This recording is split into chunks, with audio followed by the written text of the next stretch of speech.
오늘은 송년주일입니다. 오늘 여러분과 함께 나누게 될 말씀은 메시아 사역에 대한 증언이 되겠는데요. 이것은 성서일과에 따른 말씀을 계속해서 하게 되고요. 또 성탄 후에 첫 번째 주일이기 때문에 우리는 계속해서 예수님의 행적을 따라갈 수밖에 없습니다. 우리는 그럼에도 불구하고 시간에 종속돼서 살아가는 사람들이거든요. 시간은 하나님이 창조하셨고 하나님의 지배권 안에 있습니다. 다만 우리는 주어진 시간에 최선을 다하고 성실하게 사는 것이 우리의 삶의 태도이고 또 의무와 같은 것입니다. 올해는 참 다사다난을 넘어서서 정말 한 번도 가지 못한 경험들을 하는 한 해였습니다. 코로나 바이러스의 침투로 인해서 사실은 많은 사람들이 생명을 잃고 또 고통과 어려움과 그리고 많은 경제적 타격과 더 나아가서는 관계적인 사회적 존재로서의 우리를 의심하게 만드는 그러한 요소들이 참 많았습니다. 그럼에도 불구하고 시간은 어느덧 흘러갔습니다.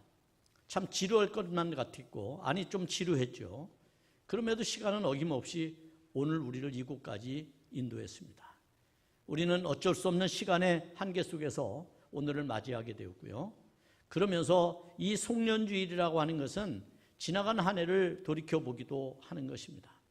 다만 지나간 한 해의 원망과 불평 안에 갇히는 것이 아니라 새로운 미래에 주어질 희망을 꿈꾸는 것, 희망을 바라보는 것, 그것을 말씀 속에서 찾는 것, 그것을 하나님의 메시지에게서 발견하는 것, 그것이 바로 오늘 우리의 설교를 듣는 태도다, 이렇게 말씀을 드릴 수 있습니다.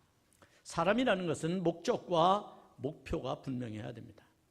인생을 살아가는 데 있어서 목적을 모르면 사람답지 못하게 됩니다. 인간이라고 하는 존재 자체에 대한 목적을 바로 이해할 때 우리는 우리의 정체성에 맞는 삶을 살아갈 수 있습니다. 특히 그리스도인이라는 우리에게는 또 다른 정체성이 있습니다. 바로 주의 자녀라고 하는 것이고 또 주어진 사명에 충성하는 제자들이라는 것이죠. 그런 의미에 있어서 우리가 예수님께서 우리를 부르신 목적, 그 목적에 합당하도록 살아왔는가, 그 목적의 뜻 가운데 우리가 지금 살아왔는가, 올 한 해를 돌이켜볼 필요가 있습니다. 맘 놓고 대면 예배를 드릴 수 없는 여러 환경들로 인하여 어쩌면 우리의 신앙은 좀 떨어졌는지도 모르겠습니다. 아니면 스스로 예배 자리에 있는 것에 대한 게으름을 피웠는지도 모릅니다. 더 나아가서 우리가 함께 신앙의 격려를 할 수가 없기 때문에 우리 스스로 지쳐가고 있는지도 모르겠습니다. 그러나 우리는 반드시 알아야 합니다. 목적을 발견한 사람, 목적을 아는 사람은 절대 흔들리지 않습니다. 그 바른 길에서 자기의 정체감을 계속 드러나게 되는 것이죠. 목표도 마찬가지입니다. 목표도 우리가 살아가는 데 있어서 바라보아야 할 그러한 선이라고 얘기할 수 있습니다. 우리의 선은 어디 있나요? 하나님 나라에 있죠. 하나님의 백성으로 부르셔서 하나님 나라의 자녀가 되게 하셨고 백성 되게 하셨습니다. 그러면 우리는 하나님의 나라에 대한 분명한 목적을 가지고 살아가야 합니다. 우리가 이 목표의식을 잃어버리게 되면 우리도 길을 잃게 됩니다. 진리에서 떠나게 됩니다. 아니 하나님께로부터 벗어나게 되는 것이죠. 그러면 우리는 그 목표를 이룰 수가 없습니다. 우리는 한 해를 돌아보면서 우리가 오늘 목적대로 살아왔는지 또 목표를 잃어버리지 않았는지 여러분 스스로가 생각해 보면서 오늘 이 본문이 우리에게 주는 말씀 속에서 우리가 어느 정도의 깨달음을 얻었으면 좋겠습니다. 성탄 후 제1주가 되는 오늘 우리는 그리스도의 오심을 기다리던 두 사람을 만나보게 될 것입니다. 그 두 사람은 한 사람은 시므온이고 다른 한 사람은 안나라고 하는 여선지자입니다. 이 두 사람은 나이가 많았습니다. 마리아와 요셉은 이제 아기 예수를 데리고 모세 율법에 지시한 대로 그들은 정결 예식의 날에 예루살렘 성전으로 올라갑니다. 본문 22절은 이렇게 소개하고 있습니다. 부모가 율법의 관례대로 행하고자 하여 그 아기 예수를 데리고 오는지라 라고 했습니다. 또 27절에서는 부모가 율법의 관례대로 행하고자 하여 그 아기 예수를 데리고 오는지라 라고 했습니다. 여러분, 이 두 가지의 사실, 소위 모세 율법대로 정결예식의 날이 참에 아기를 데리고 예루살렘에 올라갔다는 22절의 말씀과 27절의 말씀 속에서 우리는 모세의 법이 뭐며 율법의 관례가 뭔가 라고 하는 생각을 하게 됩니다. 그것은 구약의 전통을 따른 것인데, 유대 성경이라고 하는 것은 신약에 있어서 그들의 풍습이나 종교적 전통은 다 구약으로부터 온 것입니다. 구약의 레위기 12장, 출애굽기 13장에 보면 이 사실에 대해서 이야기해 주고 있습니다. 특히 레위기 12장에 보면 하나님께서 친히 정해주신 몇 가지의 규례가 나옵니다. 그 첫째는 남자아이가 태어나면 8째 날에 그에게 할례를 행하라는 것입니다. 우리가 할례라고 하는 것은 사실은 정결 예식 가운데 하나입니다. 그래서 그것을 베어버림으로써 깨끗하게 구별된 그러한 백성으로서의 자긍심을 갖게 되는 것인데, 이것은 유대 전통에서 그렇게 행하여 왔습니다. 둘째는 산모는 출산 후에 40일 동안 부정한 상태로 있다고 보았습니다. 그래서 산모는 성전에 가서 성물을 만지거나 성소에 들어갈 수가 없었습니다. 그래서 40일 동안 교회에 갈 수가 없었던 것이죠. 오늘날에는 여러 가지 이제 몸을 풀고 건강을 다지고 아이를 수유해야 되고, 그러니까 이제 우리가 적어도 교회를 오지 못하는, 한 달 이상 교회를 오지 못하는 그런 상황들이 있어요. 저는 항상 교회 올 때마다 첫 번째 오는 아이, 소위 말하면 갓난아이를 첫 번째 부모가 데리고 교회를 오면 저는 그 아이를 안고 기도를 해줍니다. 사실 유대 전통에 의하면 그 아이를 하나님께 드린다는 개념이 있어요. 그래서 아이를 높이 들고 하나님 앞에 바치는 퍼포먼스를 하면서 기도하죠. 왜? 유대식의 기도는 눈 뜨고 하나님을 향해 하는, 손 들고 하는 기도였기 때문에 그렇습니다. 아무튼 지금 마리아는 40일이 지나야만 성전에 올라갈 수 있었다는 것입니다. 세 번째로는 정결하게 되는 기한이 세 번째 했나요? 아니죠. 40일이 차면 이제 정결하게 되는 기한인 이 40일이 차면 산모는 번제를 위해서 1년 된 어린 양을 가지고 속죄 제물을 드려야만 했습니다. 이때 집비둘기 새끼나 산비둘기를 제사장에게 가져다가 하나님께 드리는 제사를 행하게 됩니다. 네 번째로는 그런데도 만일 어린 양을 바치기에 힘이 붙이는, 소위 말하면 가난한 성도, 가난한 백성, 그들이 어떻게 그러면 정결 예식을 행할 수 있느냐? 바로 산비둘기 2마리 내지는 집비둘기 새끼 2마리를 가져다가 하나는 번제물로, 하나는 속죄 제물로 바치는 일을 했습니다. 우리는 이 모세가 정해준, 이 하나님께서 정해주신 몇 가지의 규례, 이 규례들을 통해서 우리는 두 가지의 생각을 하게 됩니다. 첫째는 성결하라는 것입니다. 성결. 하나님의 백성은 성결해야 된다는 것이죠.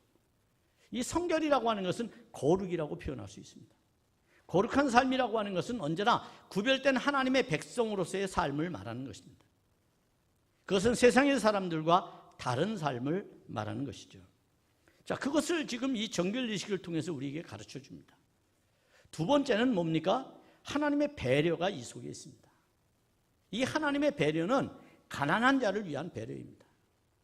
하나님이 사실은 우리에게 참신이 아니었다면 아마 이랬을 겁니다. 너희는 어린 양 아니면 살찐 소를 갖다 바쳐. 내가 아이를 줬는데 그 정도는 바쳐야지, 이렇게 얘기할 수 있어요. 그러나 하나님은 선한 목자와 같이 참 신이거든요. 그분은 우리를 배려하고 사랑하기를 그지없이 하시는 분입니다. 그래서 하나님께서는 가난한 사람들을 배려하셔요. 그들에게 어떻게 정결예식을 행하는지에 대해서 가르쳐 주는데, 그것은 산비둘기 2마리 내지는 집비둘기 새끼 2마리를 가져오라는 거예요.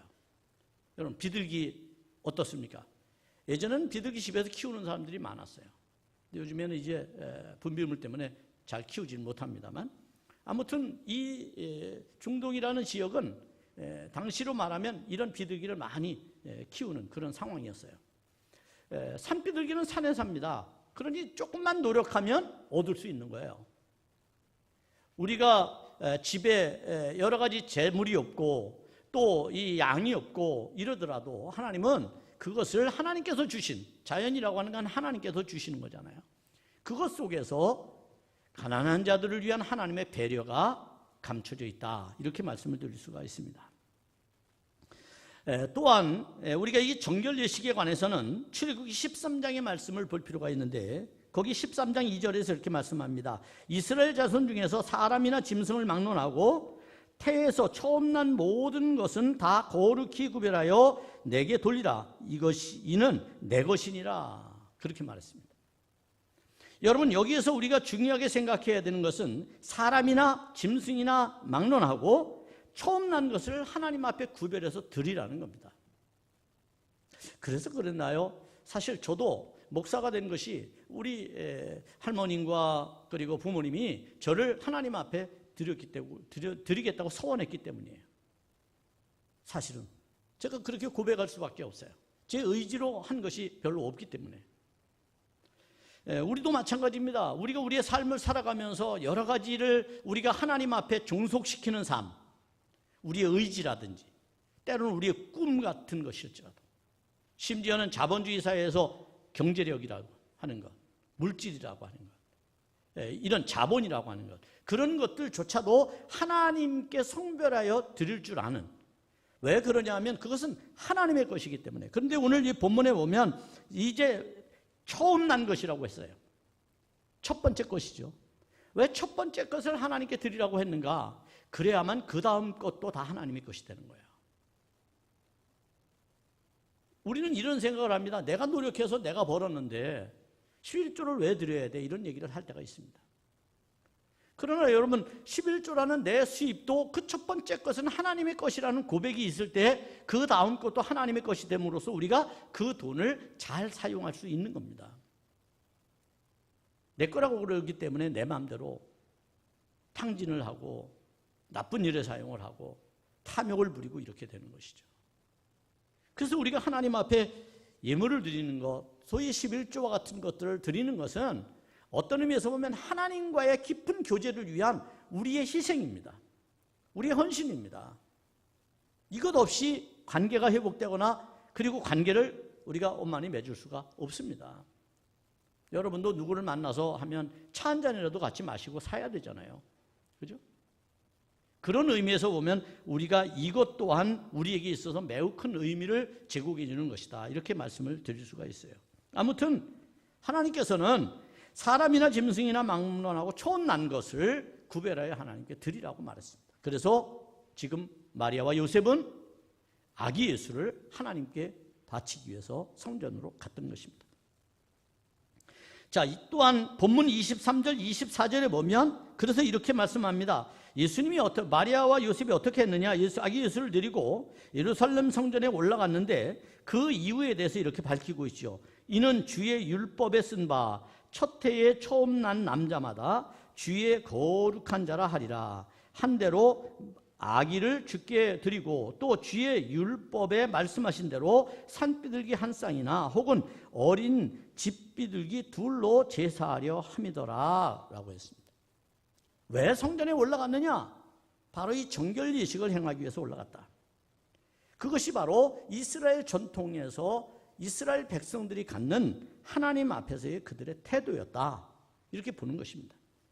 여기서 우리는 예수님의 부모인 요셉과 마리아, 그들이 매우 가난했다고 하는 것을 알 수가 있습니다. 왜? 그들은 산비둘기 한 쌍이나 어린 집비둘기 둘로 제사하려고 했기 때문입니다. 1년 된 어린 양을 드릴 수 없는 그런 사람들에게 하나님의 사랑은 배려로 나타나게 됨을 알 수가 있습니다. 이제 아기 예수의 정결 예식은 성전에서 치러지게 되었습니다. 그런데 뜻밖에도 그 성전에서 마리아와 요셉도 기대하지 않았던 아주 기가 막힌 만남이 또 이루어지게 됩니다. 이 만남은 바로 두 사람, 시므온과 안나를 통해서 이루어지게 돼요. 오늘 그 첫 번째 사람이 누구입니까? 그 사람은 시므온입니다. 시몬은 성경에서 이렇게 말씀합니다. 오늘 본문 26절부터 보면 25절부터 보면 이 시몬에 대해서 이렇게 성경은 말씀합니다. 의롭고 경건한 사람이었다는 것입니다. 그는 의롭고, 의롭다는 것은 하나님 앞에 있다는 거예요. 하나님 앞에. 그리고 경건하다는 것도 역시 우리의 삶에서 하나님을 추구해가는 삶의 모습이기 때문에 의로운 것이나 경건함은 같다고도 말할 수 있습니다. 또한 이스라엘의 위로를 기다리는 사람이었어요. 지금 이스라엘이 어떻습니까? 로마 제국에 의해서 통치를 받습니다. 주권을 빼앗겨 버렸습니다. 하나님께서 하나님의 백성으로 삼아준 이스라엘 백성들이 지금 주권 없는 삶을 살아가는 거예요. 마음대로 예배할 수가 없어요. 하나님을 마음껏 찾을 수가 없어요. 그런 상황에 있는 것입니다. 그런 고통과 압제와 슬픔과 그리고 억압 속에 있는 이스라엘 백성들의 위로자가 누구밖에 없느냐? 바로 예수 그리스도밖에 없다는 거예요. 메시아밖에 없다는 겁니다. 그래서 그런 것을 기다리는 사람이 누구였느냐? 바로 시몬이었다는 것이죠. 그리고 시몬은 성령이 충만한 사람이었어요. 심지어 성령이 그 머리 위에 있을 만큼 그는 진짜 성령이 가득 차서 넘쳐나는 그런 수준과 같은 상황에 있었습니다. 그러니 여러분, 그 사람이 예수님을 알아본 것, 아기 예수를 보고 그가 메시아라는 것을 알아보는 일은 그의 지식으로 되어지는 일이 아니었어요. 성령이 그를 이끌어서 알게 하신 것이고, 성령이 그로 하여금 깨닫게 한 것이고, 성령이 그로 하여금 발견하게 한 것이다, 이렇게 말씀드릴 수 있습니다. 우리의 신앙이라고 하는 것은 하나님 앞에 나올 때에 이처럼 성령에 의해서 인도함을 받습니다. 여러분이 이 자리에 나오신 이유도 바로 성령이 여러분을 인도하셨기 때문에 오신 줄로 믿습니다. 우리는 성령의 인도에 순종했고 그것이 우리의 충만함이고, 그래서 우리는 여전히 성령과 함께 거하는 삶을 살아가게 되는 것이죠. 그러면 이 시간 우리는 하나님께서 주시는 귀한 메시지의 말씀 속에서 오늘 시므온이 발견한 것처럼, 안나가 발견한 것처럼 우리의 인생에 또 우리의 구원에 합당한 매우 중요한 메시지들을, 은혜들을 발견해야 될 줄로 믿습니다. 시므온은 아기 예수를 안고 하나님을 찬송합니다. 이렇게 29절 32절은 말씀합니다. 주제예요. 이제 말씀하신 대로 종을 평안히 놓아주시는도다. 내 눈이 주의 구원을 보았사오니 이는 만민 앞에 예비하신 것이요 이방을 비추는 빛이요 주의 백성 이스라엘의 영광이니이다. 이렇게 찬미를 했습니다. 찬양을 했습니다. 자, 그런데 이렇게 찬양하는 이 시므온의 말을 지금 마리아와 요셉이 듣고 놀란 겁니다. 왜 놀라게 되느냐 하면 그것은 바로 이 본문 34절부터 35절에 나오는 것이고, 더군다나 이런 찬양은 지금 마리아와 요셉밖에는 모르는 거예요. 마리아가 성령으로 잉태된 것을 아는 사람은 없어요. 사가랴와 엘리사벳과 사가랴 뭐 이 정도만 아는 거예요. 그런데 이 비밀을 어떻게 시므온이 알게 되었는가? 그것 때문에 놀라는 겁니다. 시므온이 도대체 말하지를 않았는데 어떻게 알았을까? 나는 저 시므온을 처음 보는데 어떻게 알았을까? 이런 놀라움이 그들에게 있습니다. 이렇게 놀라워하는 그들에게 시므온은 또 말씀합니다. 34절부터 보라, 이는 이스라엘 중 많은 사람을 패하거나 흥하게 하며 비방을 받는 표적이 되기 위하여 시험을 받았고 또 칼이 네 마음을 찌르듯 하리니 이는 여러 사람의 마음의 생각을 드러내려 함이라. 이렇게 말씀했습니다. 여러분, 여기서 많은 예수 그리스도의 사역을 우리는 알 수가 있습니다. 짧은 문장이지만 예수님에 대하여 정확하게 시므온은 고백하고 있다는 거예요. 여러분도 누가 예수가 어떤 사람이냐라고 묻는다면, 어떤 분이냐고 묻는다면 이렇게 말씀해 주실 수 있기를 바랍니다. 엉뚱한 얘기하지 마시고 이런 이야기를 할 수 있어야 된다는 것이죠. 여기서 가장 먼저 이스라엘 중 많은 사람을 패하거나 흥하게 한다는 말씀이 뭐겠습니까? 예수 그리스도는 스스로에게 걸림돌이라고 말을 했어요. 걸림돌이라고 하는 것은 그 걸려 넘어지는 사람에게 문제가 있어요. 예수님이 이 땅에 오셔서 예수님의 말씀을 듣고 걸려 넘어진 사람들이 참 많아요. 유대인들 중에. 특히 바리새인들이 그랬어요. 자기의 신앙만 옳고 자기의 마음만 올곧고 자기의 뜻만 내세우는 사람들이 결국 그런 오류를 범하게 되고 스스로 무너지게 되는 거예요. 여러분, 그럼에도 불구하고 이 말씀의 진짜 본인은 이런 것이라고 얘기할 수 있어요. 예수님, 하나님의 아들로 오신 예수님 메시아, 그를 영접하는 사람, 그를 영접하는 사람에게 주어지는 구원의 은혜, 이것이 바로 흥하게 되는 일이죠. 패하게 되는 일은 뭐겠습니까? 예수님을 배척함으로써 구원에서 멀어지고 멸망의 자리에 가는 사람들. 예수를 영접하면 구원에 이르고 예수를 영접하지 않으면 멸망에 이른다고 하는 이 사실은 단순하지만 우리의 일생을 판단하는 아주 중요한 기준이 된다는 거예요. 사나 죽느냐, 사느냐 죽느냐, 이거에 달려 있어요. 천국에 가느냐 지옥에 가느냐, 여기에 달려있기 때문이에요. 여러분, 여러분의 신앙의 목표와 그리고 목적을 분명히 이해하시기를 바랍니다. 이것이 필요합니다. 또한 비방을 받는 표적이 된다라고 하는 말씀이 있습니다. 이 말씀은 그가 대제사장들을 비롯해서 서기관, 바리새인, 유대 지도자들로부터 질시와 배척을 받게 될 것이고 로마 정부로부터 대역 죄인이라고 몰리게 될 거다. 그리고 마침내 십자가에서 못 박혀 죽을 것이다. 이를 끊임없이 모의하는 사람들이 바로 예수를 배척하는 사람들이다. 예수님께서 그렇게 되셨죠.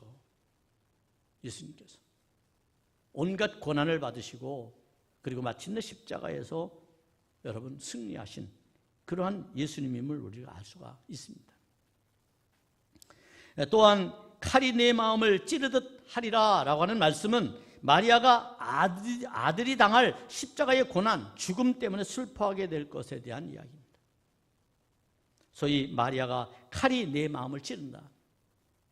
그렇지 않습니까? 마리아가 비록 여러분 성령으로 잉태되었지만 자신의 몸의 고통을 통해서 예수님을 이 땅에, 하나님의 아들을 이 땅에 내셨잖아요. 그러면 자기가 낸 것이죠. 얼마나 고통스러웠어요. 그걸 이겨낸 여인 아니에요. 그런데 예수님이 살아가면서 영광을 받고 그리고 하나님의 아들로서 존귀함을 받아야 되는데 그게 안 해요. 천덕꾸러기 신세가 돼버리고 말아요. 이런 상황들에 대해서 그는 가슴을 수도 없이 찔려왔던 겁니다. 그런 어머니를 바라보며 안타까운 예수님께서는 십자가를 지면서 제자들에게 뭐라고 그래요? 어머니를 부탁하잖아요. 어머니를. 끝으로 우리가 알 수 있는 것은 여러 사람의 마음의 생각을 드러낸다라고 하는 것입니다. 이 말씀은 예수 그리스도를 진심으로 믿는 사람들, 그들에게 대하여 사실은 소망이 있고 그렇지 않은 사람들에게는 소망이 없는 그런 삶을 말하는 것인데, 지금은 비록 희미하게 볼 수밖에 없어요. 지금은 명확하지 않아요. 진리에 대해서 여러분들이 뭐가 딱 진리다 이렇게 말하기 어려운 상황이에요. 그런데 그때가 되면 얼굴과 얼굴을 맞대서 보게 될 것이고 이것이 진리라고 하는 것을 깨닫게 될 거예요. 그러니까 여러분, 그것을 못 깨달은 종들은 어떻게 했어요? 쫓겨나서 울며 이를 갈았잖아요. 슬퍼했잖아요. 그런데 우리는 알잖아요. 그러면 우리는 어떻게 해야 됩니까? 우리는 예수 그리스도의 생각과 그리고 그의 진리 가운데 속한 성도로서의 삶을 살아가야 될 줄 믿습니다. 그게 필요합니다. 우리에게는. 우리가 그런 삶을 살아가게 될 때에 우리는 하나님 앞에서 거룩한 존재로 세움을 입게 되는 겁니다. 그래서 예수님은 이렇게 말씀하셨어요. 예수님께서는 사람을 어떻게 구별했느냐 하면 내 양과 내 양이 아닌 것으로 구별을 했어요. 내 음성을 듣고 나를 따르는 사람은 내 양이지만 내 음성을 듣지 않고 나를 따르지 않는 사람은 내 양이 아니다. 예수님이 그렇게 말씀하셨어요. 참 냉혹한 말씀입니다, 여러분. 냉정한 말씀이에요. 그럼에도 불구하고 이거는 굉장히 중요한 겁니다. 제가 목회를 하면서 보면 신앙생활 하는 사람들 가운데 정이 너무 많아서, 또 무엇인가 큰 감동과 이런 것을 받아서 그것을 인간적인 방법이나 사사로운 감정으로 해결하려고 하는 사람들이 있어요. 이건 참 잘못된 겁니다. 왜? 여러분, 시므온과 안나가 성령의 인도함으로 메시아를 만난 것처럼 여러분에게 은혜를 끼친 것은 사실은 남아있는 것은 성령만 남아있어야 돼요. 예수 그리스도의 진리만 남아있어야 돼요. 하나님의 창조성만, 사랑만 여러분에게 있어야 됩니다. 그런데 우리는 사람에게 지나치게 의존하게 되죠. 그러면서 끊을 것 못 끊고 양다리 걸치듯 살아가는 사람이 얼마나 많습니까? 여러분? 이거는 온전한 양이 될 수가 없는 거예요. 온전한 양이 여러분. 우리는 뭔가 결단해야 될 필요가 있어요. 올해를 보내면서 내년은 적어도 내가 주의 교회, 새벽교회에 충성하겠다. 다른 데는 눈 돌리지 않겠다. 나에게 주어진 직분의 사명을 감당하겠다. 그것을 성실히 행하고 할 때에 하나님께서는 여러분을 인정해 주십니다. 그리고 직분은 감투가 아니에요. 직분은 청지기적인 거예요. 책임이 큰 거예요. 예수님께서 반드시 세임을 하신다니까요. 계산을 할 때가 있다니까요. 그래서 조심스러운 거예요. 그런 의미에서 우리가 분명히 영적으로 구별되는 삶, 내 육적으로도 내 이성적으로도 구별되는 삶을 우리는 살아갈 필요가 있어요. 내가 하나님의 백성이라면 세상에 살면서도 하나님의 백성답게 살아야 되는 것이죠. 이러한 시몬의 증언은 메시아 사역의 매우 보편적인 성격을 증언하는 것입니다. 보편적이라고 하는 것은 예수님께서 오셔서 눈으로 확인할 수 있고 볼 수 있는 그러한 이 사역에 대해서 이야기해 준 겁니다. 결국 예수님은 모든 사람에게 구원을 주시는 분이다. 이것을 이야기하고 있는 거예요. 또 다른 한 사람을 만나게 되는데 그 사람은 여선지자 한나였습니다. 이는 결혼한 후에 7해 동안 남편하고 살고 나머지는 다 혼자 살았습니다. 나이가 벌써 84세나 되었다고 성경 36절부터 말씀합니다. 이런 고령의 선지자 안나, 그가 성전을 떠나지 않았던 이유는 무엇이겠습니까? 성경은 오늘 이렇게 말씀합니다. 주야로 금식하며 기도했다고 말합니다. 주야로 금식하며 기도했다. 무엇을 위해 기도했을까요? 무엇을 위해서? 성경은 무엇을 위해 기도했는지를 밝힙니다. 무엇을 위해? 우리는 선지자 안나가 이스라엘 백성의 죄로 인해 겪고 있는 고통, 그 압제, 소위 민족적인 고난을 하나님께서 메시아가 하루속히 오셔서 해결해 주기를 기도했습니다. 이를 위해서 중보기도 했던 거예요. 자신을 위해서 성전에서 금식하며 밤낮으로 기도한 게 아니라 민족을 위해서 기도했다는 거예요. 하나님께서 택한 이 백성, 이 민족을 메시아를 통해 구원해 달라고 기도한 것입니다. 84세까지 그렇게 열심히 기도했던 이 안나는 드디어 지금 이 자리에서 예수님을 보는 복을 받게 되는 겁니다. 이것이 하나님의 은혜였습니다. 그는 또한 하나님 나라의 백성으로서의 회복을 원했습니다. 이 백성들의 마음이 하나님 나라의 백성으로서의 회복된 마음을 갖도록 기도했습니다. 기도는 굉장히 중요한 것입니다. 오늘날 한국 땅에 이 중보기도가 형식적으로 이루어지는 것이 너무 많아요. 그 옛날에는 기도원마다 구급 기도원이 많았어요. 나라를 위해 기도하고 통일을 위해 기도하고. 얼마나 좋은 겁니까? 왜? 평화의 왕은 예수님이잖아요.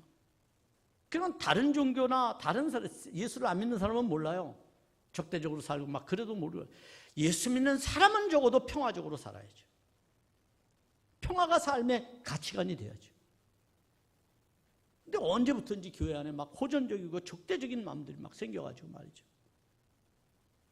제가 언젠가 기도를 이렇게 어떤 분이 기도를 하는데 제가 다른 데서 있었던 일이 기도하는데 막 새벽에 큰 소리로 기도하시는데 기도가 완전히 그냥 너무 무서운 기도를 하셔. 무서운 기도. 북한의 핵무기가 거기서 터지래.